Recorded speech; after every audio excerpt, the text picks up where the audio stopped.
Hey, what's up guys? Red Stick Reefer here. I wanted to do this video just to document the 180 gallon build. So far I've got the stand modified to my liking. Before it had 3 cabinet doors going across the front with 2 supports. It had 2 supports here and here. They were barely screwed in. There was about a 1/4 inch gap at the bottom of these boards. Once I took the cabinet doors off, I tapped them with took the screws out, tapped them with a hammer, and they just fell out. So they weren't really doing anything as far as support across the length of this tank. I got the tank secondhand. Got it at a good price. The seals are okay. They could be better, but they'll still work. It was holding water when I went to check it out at the previous owner's house. Scratches galore. Big scratch here. There are, I don't know if the camera's going to pick it up. But anyway, it's not the perfect tank. There's a chip here in the glass.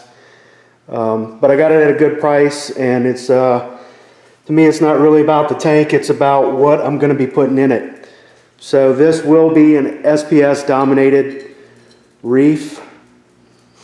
You know, I'd like to put an Achilles tang, and I had a Achilles tang previously in my 120 gallon, had him for 5 years, and the flood of 2016 killed him, along with all my reef tanks, all my corals, all my fish, you know.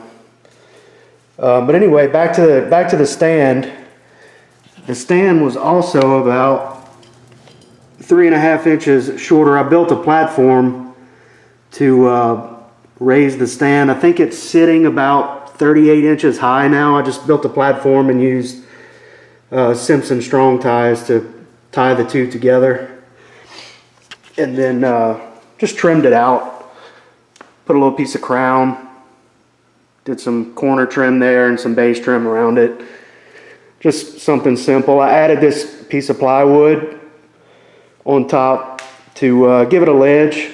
I really enjoyed having a ledge on my 30 gallon, so I definitely wanted to add a ledge here in case anybody wants to sit in front of the tank, or when I'm doing testing or playing with the lights.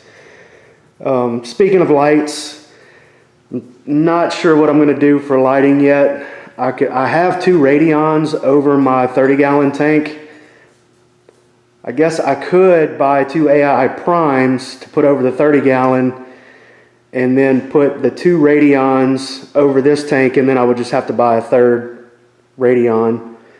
So I'm either going to go with radions, or I'm thinking about maybe just buying 3 Hydra 26s. I think it'd be plenty enough for this reef. I think they're strong enough to grow SPS, so I might roll with that too. But I've kind of heard mixed reviews on the Hydra 26s, but we'll see.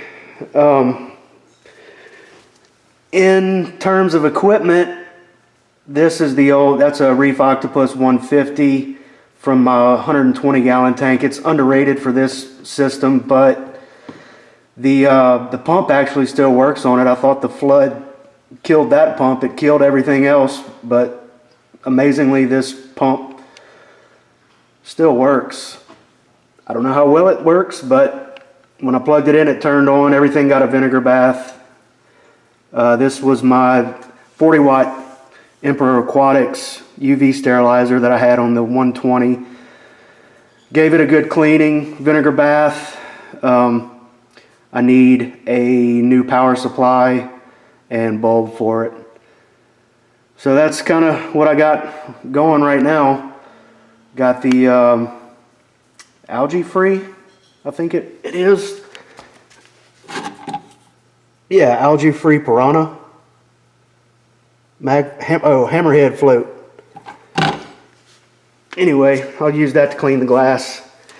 In terms of a sump, I've been using the ice cap sump on my 30-gallon now for about a year.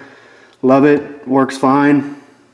It's got the built-in ATO reservoir, so I really like that. It'll save me some space under here. I thought about doing the typical old 40-gallon breeder DIY sump, but then I thought about the fact that I would have to add another storage container under here somewhere.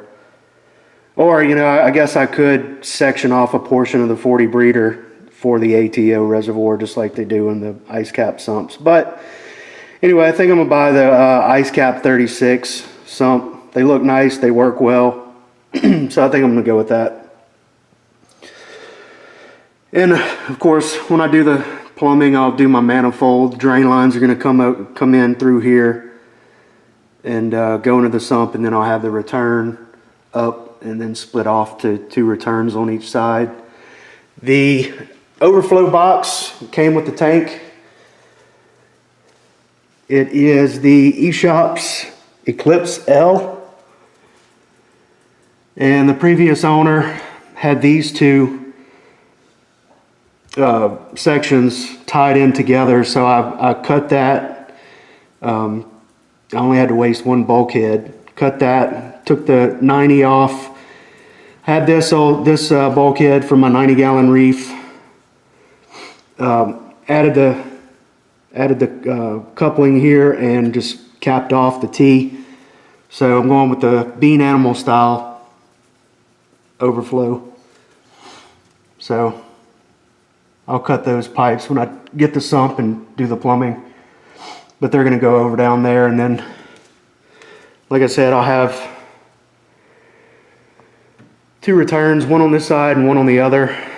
For flow in this Reef tank, I'm not real sure. I like the Ecotech products, but I don't know. I may go with a gyre, max spec gyre. Not really sure. We'll make that decision when we come to it, I guess. But anyway, this is the first video on the 180-gallon Reef. I think I gave a little sneak peek in one of my 30-gallon Reef videos, but this is, I guess, the official first video, and this is where I'm at. So anyway, Red Stick Reefer signing off.